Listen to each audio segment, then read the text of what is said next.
Hi everyone, so today we're going to have a look at how I prepare my live show lists for a live show. So we're going to be using Mrs P's CTF Live, which I'm attending next week. It's a massive show with 250 classes, but it's a specialist CTF show. So I'm hoping it's going to give you an idea about how we prepare a live show list, how we choose what horses we're going to take, and also just give you a nice idea of how I do that, and you can watch me and come along for the ride, which I suspect will probably be a bit boring in times.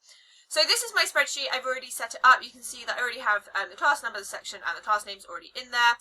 I've already looked it up. I have 2 entries per class at this show, and I've got all these little things that I can fill in and put all the information about my horses. So you can see everything is already there. There are lots of different sections for lots of different CTF models. So the first thing that I do is I start with models that have never been shown. So you can see here, this is my list of everyone who's new, everyone who hasn't been shown.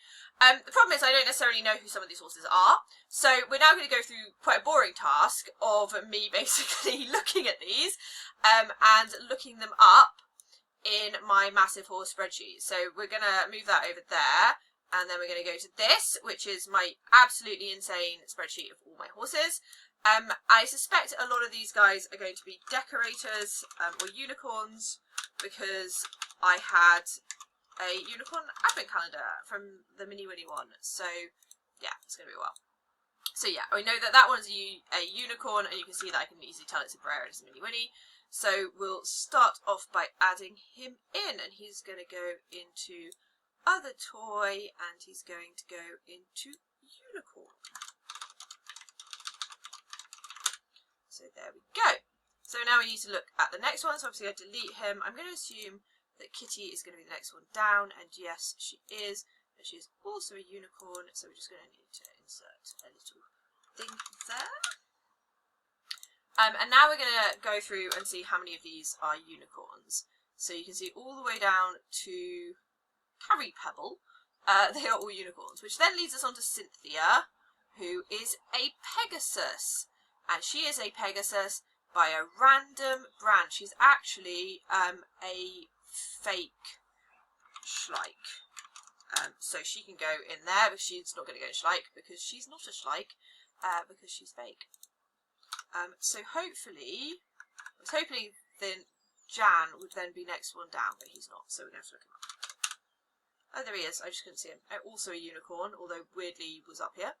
And then we've got Presidente. Can we see Presidente? No. We'll have a look at him. Okay. He is a Bay Schleich mule. So he's going to obviously go up into the Schleich one. There we go. And then we've got little Timmy, who I know who he is. He's my new Rubberneck. And I now can't remember. I'm pretty sure they were Bendy too. So we're going to go with that. We're pretty sure that that's what they were. We're going to pause now and double check that, I think. Right, yes, so we have double checked that, which he is. So we will pop little Timmy down here into Bendy 2, and he is part bred. So he's doing a part bred and sock. Then we are going to go over here. And then we've got Merman. So we'll look up. Oh, can't spell. Can't spell. Oh, it's got a H. Okay. Merman is a chestnut and a Schleich, and Vivica's right underneath, and is a British Spotted Pony in a Schleich. So we're going to go all the way up. And there's so many classes. Small British Native Pony. That seems right. Large medium to other British Native Vivica is also right. There we go. And I just like to tidy this up a little bit, just move it all up. And I could do this in a lot quicker way than just doing that. But anyway. Okay, all of the rest of these can't go to the show because it's a CTF only show. So the next thing we're going to do is we're going to put our show string in. And this is going to take a little bit of filtering for the purposes of this show, because we have specific sections for everything. So we're going to start by very, very simply filtering by make. So the first section is very, very easy because it's Schleich and Safari. So we're going to filter, and we are going to search from the average points, largest to smallest, which I think they've already done. You can see we've got 3 horses that have never been shown. That one is a fantasy horse. We've also, it's a knight, one of those Schleich knights. We've got Whinnie, who is a standing unicorn. So let's add her in, because we always like to add in anyone who hasn't been shown gets to go. So let's add her in. And Blossom, who is a bay knabstrapper filly. So she, I don't, oh no, sport, they're all in the same place. Okay, so it's not. It's shoe, I think I spelled that wrong. I do, it's a cotton O. Sorry, little Pokemons, I spelled your names wrong. Okay. So the next thing we're going to do is we're going to take the top 20. This one is a performance horse, so we're going to ignore him. So we're going to start with Prof, who is a unicorn. I'm just going to drag it all over there, and we can put this up to size as well, and we can make our lives a little bit easier. So we'll go down and we'll add them all in. Although this one's been missing for a while, so maybe not.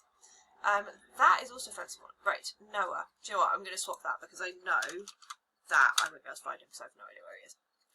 Petunia is fantasy young stock. So we'll go down. And I'm just going to pause it here because you don't want to watch me enter all 20 of these, and then we'll come back and I'll show you what I'm going to do next. Okay, so welcome back. Let's have a look at what we've done. So as you can see, I've now added in my 20 best Schleich and Safari models. It's slightly more than 20 because, as you can probably see if you look over here, you've got like ones where I wouldn't be able to enter all of them, if that makes sense. There's like 3 unicorn foals and things like that. So I've done that, so I'm going to now move on to WIA and Collector, and it's exactly the same process. Obviously, if I had a mixed class where it's just CTF, I wouldn't be filtering it like this. But we're going to check if they've all been shown. So we're going to do exactly the same thing, starting with Devo, who is apparently my best WIA collector, and is a unicorn. So we'll do exactly the same thing and enter all of their names in. I'll check back with you in a second. Right, so you can see that I've done exactly the same thing. I've got my 20 best collector in there, and I'm going to now do it for the other brands, and I'll show you the completed list when I'm done. Okay, so what you should be able to see now is that I have any horse that hasn't been shown and that I'm able to show, and also my 20 best for each of the sections at this show. So I've started off basically by putting in my best horses and anyone who actually hasn't had a chance to go to a show yet. So the next thing I like to do is I like to add like a random selection of additional horses in. So if we look at my live show breed list over here, you can see that I've got all of my horses sorted just sort of into very, very simple columns by each of the sort of general types. Anything in green has already been max qualified for this qualification year. So what I do now is I effectively randomly generate this list, and then I go through and I pick like the next one for each of the classes that it randomly picks. For this show, because all of the models are really, really small, I'm going to do 20 per class. So I'm going to randomly generate my list, and then we will come back and see which extra horses we're going to add in. Okay, so I've randomly generated the list of like additional horses I want to take. So what I do is I'm very, very simply going to start off with plastic CTF for the show, and I'm going to start with Thoroughbred. So I go to Thoroughbred and I just look at who the next horse is. Now I have quite a lot of Thoroughbreds coming, so maybe I'm not actually able to take that model. So I'm just going to remove all of my filters and I'm going to find out who this horse is.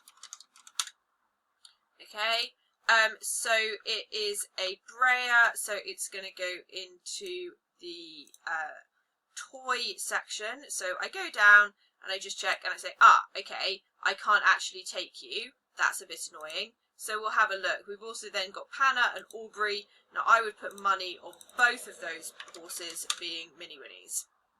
And they are. So we can't do those two. So we're going to go all the way back up to the top. I know that's another toy. Pretty sure that one is also a mini Whinnie. There's probably quite a lot of horses with the word angel in their names. Ah, no, that's a Schleich, but it's a knight, which needs to be taken off there. It's in the wrong place. That's Mini Whinnie. That's Mini Whinnie. That's Mini Whinnie. That's Mini Whinnie. That's Mini Whinnie. That's Mini Whinnie. That's a Mini Whinnie. That's Mini Whinnie. Louis Walsh. He's a Schleich. Okay. Can we fit in another Schleich thoroughbred? I can. I don't have any.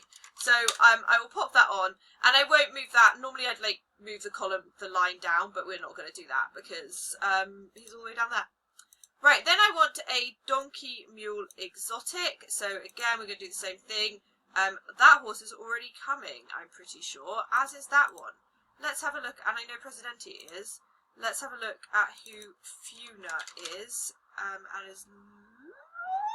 it's a Papo, so that sounds more promising, so I don't know. So let's have a look. We'll do other toy, and then we can do donkey and mule, and we can add her in. So I'm going to do that now for all of that list. So I'm going to go through this first 20 on that list, add in a load of extra horses, and then I will show you what it looks like. So here we have it, the completed list. Obviously I haven't filled in all of the extra details yet, but you can see that I have got a nice range of horses over a range of sections and a range of classes. And it's a nice mix of horses that haven't been shown, as well as horses that I know are some of the best in my show string, but also horses that maybe don't get to go out as often, so that I give them a chance to get out, because you never know. You never know what's going to happen and who is going to place. So the final thing that I will do is I will of course now email across a judging list to the show host, and I will fill in all of these extra columns. So I'll fill in their show name, their breed and their colour. I will then print it out, and once it's printed I will mark them off as I pack them, and then at the show I can mark down whether they've placed, their placing, and also if they've placed in either of the championships as well. So I can use that as a full area to keep my records. If you have any questions, pop them in the comments, and I hope you enjoyed this little insight into how I put together my show lists.